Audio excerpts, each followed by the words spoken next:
अस्सलाम वालेकुम students, second year physics chapter 14 का ये लेक्चर नंबर 9 जिसमें हम एडी करंट्स सीखेंगे। ये एक इम्पॉर्टेंट टॉपिक हो सकता है एमसीक्यूज और शॉर्ट क्वेश्चंस के लिए, इवन लॉन्ग में भी आपसे पूछा जा सकता है। लर्निंग आउटकम्स में देखें तो हमें कहा गया कि हम एडी करंट्स की प्रोडक्शन को एक्सप्लेन करें और सेकेंडली हम इसके मैग्नेटिक और हीटिंग इफ़ेक्ट्स को आइडेंटिफाई करें। इन अदर वर्ड्स हम इसकी एप्लीकेशन को मेंशन करें।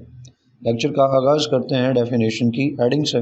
स्टूडेंट्स, हमने प्रीवियस टॉपिक्स में ये सीख रखा कि जब किसी कंडक्टर या मेटल के थ्रू मैग्नेटिक फ्लक्स में चेंज आए तो उस चेंज इन मैग्नेटिक फ्लक्स के नतीजे में कंडक्टर में एक ईएमएफ इंड्यूस होती है। ये हमें बताया था फैराडे लॉ ने, और लेंज़स लॉ हमें बताता है कि इंड्यूस्ड ईएमएफ जो है एक ऐसे करंट को जनरेट करती है, एक ऐसे इंड्यूस करंट को प्रोड्यूस करती है जो अपने काज को अपोज करता है। अब ये स्टूडेंट्स, जो इंड्यूस्ड करंट है ना, इसमें एक फीचर ऐड करें। ये इंड्यूस करंट किधर जनरेट हुआ, पहले तो ये सवाल ज़हन में लेके आओ। ये इंड्यूस करंट कंडक्टर के अंदर जनरेट हुआ। कौन सा कंडक्टर? जिसमें मैग्नेटिक फ्लक्स चेंज हो रहा है, उस कंडक्टर में इंड्यूस्ड ईएमएफ के नतीजे में ये करंट इंड्यूस हुआ। अगर ये इंड्यूस करंट स्टूडेंट्स उस कंडक्टर में लूप्स में मूव करना शुरू कर दे, लूप्स में मूव करने का मतलब है छोटे छोटे आप कह लें क्लोज्ड सर्किट्स के अंदर मूव करना शुरू कर दे। लाइक अब ये एक लूप मैंने बना दिया है तो क्लॉकवाइज या एंटी क्लॉकवाइज किसी डायरेक्शन में ये करंट, जो इंड्यूस करंट है, ये उस कंडक्टर में अगर लूप्स में फ्लो करना शुरू कर दे तो फिर ऐसे इंड्यूस करंट को आप एक नया नाम देते हो और वह नया नाम है एडी करंट। वर्ड एडी का मतलब होता है स्टूडेंट्स लूप्स। जैसे उर्दू में आप भंवर कहते हैं।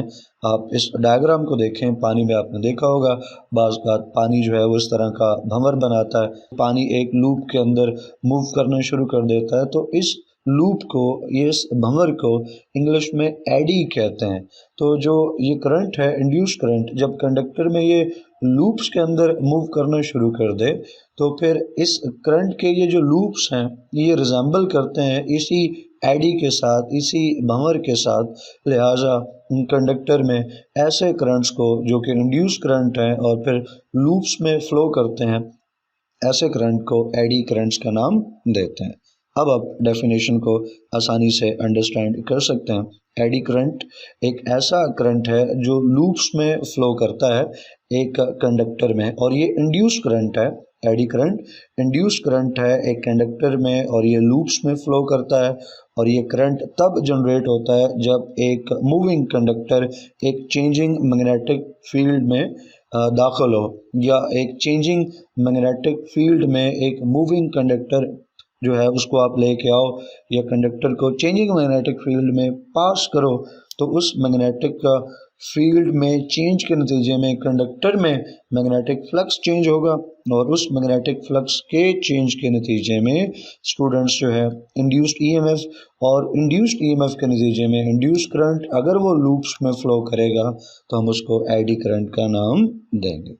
एक्सप्लेनेशन में इन्हीं बातों को हम मज़ीद बढ़ा देंगे। एडी करंट जैसा अभी आपने देखा कि ये कंडक्टर में जनरेट होगा जब कंडक्टर पास होगा एक चेंजिंग मैग्नेटिक फील्ड में से। दो चीज़ें आप इसमें जहन में रख लीजिए। एक तो एक मैग्नेटिक फील्ड में चेंज आना चाहिए, और सेकेंडली कंडक्टर जो है पास हो, मूव करे उस चेंजिंग मैग्नेटिक फील्ड में। तो फिर आप देखोगे कि जो कंडक्टर है उसमें करंट सर्किट, जो करंट है वो लूप्स के अंदर, इंड्यूस करंट लूप्स के अंदर फ्लो करेगा और आप उसको एडी करंट्स का नाम दोगे। आप, जैसे मैंने अभी आपको बताया कि इन्हें एडी करंट्स क्यों कहते हो, क्योंकि ये रिजेंबल करते हैं एडीज या लूप्स से जो अभी आपने यहाँ पानी की सूरत में देखे हैं। इस रिजेंबलेंस की वजह से इसको ये नाम दिया गया। और स्टूडेंट्स, एक और चीज़ कि ये जो एडी करंट्स हैं इनकी जो फ्लो की डायरेक्शन है वो हमेशा परपेंडिकुलर रहेगी टू दी मैग्नेटिक फील्ड।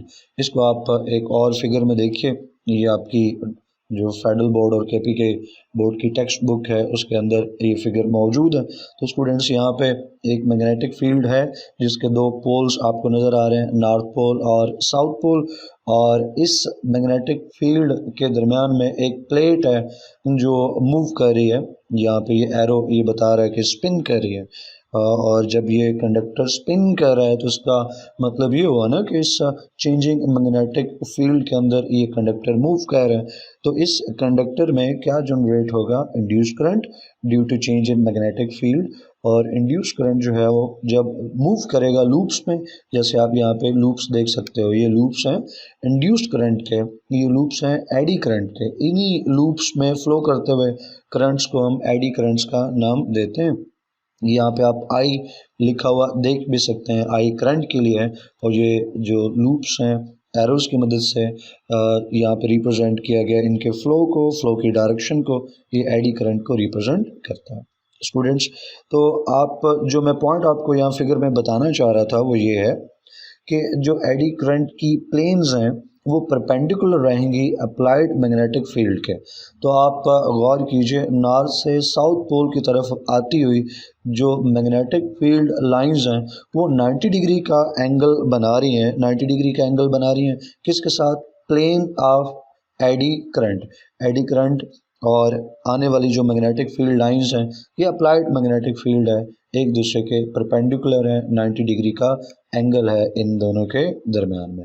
यही चीज़ यहाँ पे हमने नोट्स में देखी है कि जो एडी करंट्स हैं ये हमेशा इनकी जो प्लेन्स हैं इनका जो फ्लो है वो परपेंडिकुलर रहेगा to the applied magnetic field. Again जो फिगर अभी आपने देखा वो रिपीट हो रहा है। इस फिगर के अंदर आपको एक अप्लाइड मैग्नेटिक फील्ड नज़र आता है और साथ ही एक प्लेट है जो मूव कर रही है, एक कंडक्टर है जो इस चेंजिंग मैग्नेटिक फील्ड के अंदर मूव कर रहा है। नतीजा ये कि दोनों कंडीशंस फुलफिल होगी ना, कि मैग्नेटिक फील्ड चेंज हो और सेकेंडली कंडक्टर मूव करे, तो फिर कंडक्टर में डेफिनेटली इंड्यूस्ड ईएमएफ होगी और उसके नतीजे में इंड्यूस्ड करंट होगा जो लूप्स में फ्लो करेगा, और इसी को आप क्या नाम दोगे, एडी करंट्स। हमें चूंकि लर्निंग आउटकम्स में कहा गया कि हम प्रोडक्शन को एक्सप्लेन करें, तो चले देख लेते हैं कि अगर पेपर में प्रोडक्शन को एक्सप्लेन करना हो तो हमारा पैटर्न क्या रहेगा। पेपर में पहले हम डायग्राम को रेफर कर लेंगे बना के, देन हम मेंशन करेंगे कि जब कंडक्टर मैग्नेटिक फील्ड में रोटेट कर रहा है, स्पिन कर रहा है, तो उसके नतीजे में कंडक्टर के थ्रू मैग्नेटिक फ्लक्स चेंज हुआ। उस चेंज इन मैग्नेटिक फ्लक्स के नतीजे में ईएमएफ इंड्यूस होगी। इंड्यूस्ड ईएमएफ एक ऐसे करंट को जनरेट करेगी जो कंडक्टर में सर्कुलेट करना शुरू कर देगा, मींस कंडक्टर में वो लूप्स के अंदर मूव करना शुरू कर देगा करंट, और ऐसे करंट को आप एडी करंट का नाम दोगे। स्टूडेंट्स, जिस डायग्राम को अभी हमने रेफर किया इसमें दो पॉइंट्स ले रखे हैं, पॉइंट सी और पॉइंट डी। ये इसलिए कि हम रेफर कर सकें कि अगर मैग्नेटिक फील्ड इंक्रीज हो रहा है एक पॉइंट पे तो वहाँ एडी करंट का जो फ्लो होगा वो काउंटर क्लॉकवाइज यानी एंटी क्लॉकवाइज रहेगा, जैसे कि पॉइंट सी। और जहाँ पर मैग्नेटिक फील्ड डिक्रीज हो रहा है वहाँ पे जो फ्लो है एडी करंट का वो क्लॉकवाइज रहेगा। और ये एक बेसिक फीचर है, प्रॉपर्टी है, जो हम प्रीवियस लेक्चर्स में जहाँ पे हमने मैग्नेटिक इलेक्ट्रोमैग्नेटिक इंडक्शन पढ़ रखा, उसकी प्रॉपर्टीज़ में ये फीचर्स हम सीख चुके मुख्तलिफ लेक्चर्स में। एक और चीज़ जो हम इससे पिछले वाले चैप्टर में बात कर चुके हैं और इस चैप्टर में भी एक दो जगह हमने बात की कि कोई भी करंट हो, वो आपका अप्लाइड करंट हो या इंड्यूस्ड करंट हो, जैसे कि एडी करंट है, कोई भी करंट जब कंडक्टर में फ़्लो करता है तो वो करंट अपने फ़्लो की वजह से सराउंडिंग में मैग्नेटिक फील्ड सेटअप करता है। और ये इंड्यूस करंट है, induce current according to Lenz's law जो मैग्नेटिक फील्ड बनाएगा वो मैग्नेटिक फील्ड हमेशा अपोज करेगा अप्लाइड मैग्नेटिक फील्ड के। एक तो मैग्नेटिक फील्ड हमने अप्लाई कर रखा, अप्लाइड मैग्नेटिक फील्ड का नॉर्थ और साउथ पोल है, और फिर जो एडी करंट्स हैं यहाँ पे, ये एडी करंट्स अपनी सराउंडिंग में एक मैग्नेटिक फील्ड जो है वो प्रोड्यूस करेंगे, और वो मैग्नेटिक फील्ड इस अप्लाइड मैग्नेटिक फील्ड को अपोज करेगा अकॉर्डिंग टू लेंज़ेस लॉ। तो इसका मतलब क्या हुआ कि अगर अप्लाइड मैग्नेटिक फील्ड को अपोज करना है एडी करंट ने या इंड्यूस मैग्नेटिक फील्ड ने, तो दूसरे लफ्ज़ों में अपोज किया जा रहा है मोशन ऑफ कंडक्टर को। ये बात अगेन जब हम लेंजेस लॉ पढ़ चुके हैं तो उस लेंजेस लॉ में डिटेल से इस चीज़ को देखा था कि जो इंड्यूस्ड करंट है वो हमेशा अपोज करेगा अपने काज को। यहाँ पे स्टूडेंट्स जब कंडक्टर रोटेट हुआ, कंडक्टर स्पिन हुआ मैग्नेटिक फील्ड में, तो उसके नतीजे में एडी करंट जनरेट हुआ ना, एडी करंट इंड्यूस हुआ। तो अब फिर वजह क्या बनी, काज क्या बना, काज तो कंडक्टर की मोशन बनी मैग्नेटिक फील्ड में। तो एडी करंट ने फिर क्या करना होगा, अपोज करना होगा उस कंडक्टर की मोशन को जो कि वजह बन रही है, काज बन रही है इस इंड्यूस्ड करंट का। तो जो एडीज करंट हैं जो लूप्स में फ्लो कर रहे हैं वो भी अकॉर्डिंग टू लेंजेस लॉ एक ऐसा ही मैग्नेटिक फील्ड बनाएंगे ताकि अपने काज को यानी मोशन ऑफ कंडक्टर को अपोज कर सकें, और ये चीज़ यहाँ पे हमें देखने को मिलती है। स्टूडेंट्स, अब हम आते हैं लर्निंग आउटकम्स के दूसरे पार्ट की तरफ यानी एप्लीकेशंस ऑफ एडी करंट्स। तो एप्लीकेशंस में हमें मालूम होना चाहिए कि एडी करंट के दोनों तरह के इफ़ेक्ट्स हैं, नेगेटिव भी और पॉजिटिव भी। तो कुछ नेगेटिव और कुछ पॉजिटिव इफ़ेक्ट्स का जिक्र करते हैं। पॉजिटिव इफ़ेक्ट्स में देखें तो एडी करंट अभी आपने देखा कि अपनी सराउंडिंग में एक मैग्नेटिक फील्ड सेटअप करता है, और इस मैग्नेटिक फील्ड को फिर हम अपने फ़ायदे में कोई टेक्नोलॉजी बिल्ड करने के लिए इस्तेमाल कर सकते हैं। तो स्टूडेंट्स, एडी करंट को पॉजिटिवली इस्तेमाल किया जाता है बहुत सारी टेक्नोलॉजीज़ बनाने में, जैसे कि जो मॉडर्न ब्रेकिंग सिस्टम है, जैसे ट्रेन्स वगैरह की हाई स्पीड ट्रेन्स हैं, उनकी ब्रेक्स जो हैं वो इसी के ऊपर बेस करती हैं, वो बेस करती हैं on the magnetic effect of eddy current. Students, जैसा अभी इसके एक्सप्लेनेशन की तरफ जाते हैं, जैसा कि लेंजेस लॉ हमने अप्लाई किया एडी करंट पे तो हमें पता चला कि एडी करंट अपनी सराउंडिंग में एक मैग्नेटिक फील्ड जनरेट करेगा, और ये मैग्नेटिक फील्ड जो है अपोज करेगा अप्लाइड मैग्नेटिक फील्ड को। दो मैग्नेटिक फील्ड्स चूँकि अपोज करने जा रहे हैं, इसका मतलब है इन दो मैग्नेटिक फील्ड्स में रिपल्जन की फोर्स होगी, और यही रिपल्जन जो है ये फिर ब्रेकिंग फोर्स में कन्वर्ट होगी, क्योंकि हम डिज़ाइन ऐसा बनाएंगे अपने अपरेटस का, अपनी मशीन का, कि हम इस रिपल्जन को कन्वर्ट करें फ्रिक्शन जनरेट करने में यानी ब्रेक प्रोड्यूस करने में। तो ये जो एडी करंट है ये ब्रेकिंग सिस्टम जो है वो डेवलप करने में हम इस्तेमाल करते हैं, जहाँ हमें हाई स्पीड्स ऑब्जेक्ट्स को रोकना हो ब्रेकिंग सिस्टम के ज़रिए, जैसे हाई स्पीड्स ट्रेन है या रोलर कोस्टर्स हैं। अब नेगेटिव इफेक्ट को देख लें तो स्टूडेंट्स, लर्निंग आउटकम में था कि एक एडी करंट का इफेक्ट है हीटिंग इफेक्ट। तो नेगेटिव इफेक्ट में उस हीटिंग इफेक्ट को रेफर करेंगे। एडी करंट्स जो है नेगेटिवली हीट प्रोड्यूस करते हैं, डैम्पिंग प्रोड्यूस करते हैं, क्योंकि करंट है कंडक्टर से फ्लो करेगा, करंट को अपोजिशन का सामना होगा। ये हम प्रीवियस चैप्टर में सीख चुके हैं कि जब एक कंडक्टर से करंट फ्लो करता है तो उसको रेजिस्टेंस का सामना करना पड़ता है, जिसके नतीजे में हीट जनरेट होती है। तो एडी करंट्स जो हैं ये जब फ्लो करेंगे तो हीट जनरेट होगी, और जो हीट जनरेट हो रही है स्टूडेंट्स वो वजह बनेगी लॉस ऑफ पावर का, लॉस ऑफ एनर्जी का। और अगर डैम्पिंग की बात की जाए तो अभी आपने सीखा कि जो एडी करंट है इसने अपोज करना है अपने काज को, और काज क्या है, काज है जी मोशन और रोटेशन और spinning of conductor.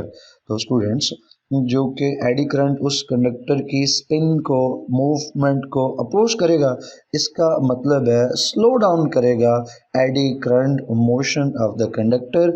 In other words, eddy current damping effect cause करेगा अपने कंडक्टर के लिए, क्योंकि उसके एम्पलीट्यूड को, उसकी मोशन को इसने रिड्यूस कर देना है, कम कर देना है, क्योंकि एडी करंट अपने काज को अपोज करने जा रहा है। तो ये मोशन ऑफ कंडक्टर जिसकी वजह से ये प्रोड्यूस हुआ, ये उस मोशन ऑफ कंडक्टर यानी अपने काज को हर सूरत में अपोज करेगा और उसमें डैम्पिंग इफेक्ट जनरेट करेगा। तो ये डैम्पिंग भी नेगेटिव हुआ, और हीट जनरेट करना जिसके नतीजे में लॉस ऑफ पावर और लॉस ऑफ एनर्जी है, ये भी इसका नेगेटिव इफेक्ट हुआ।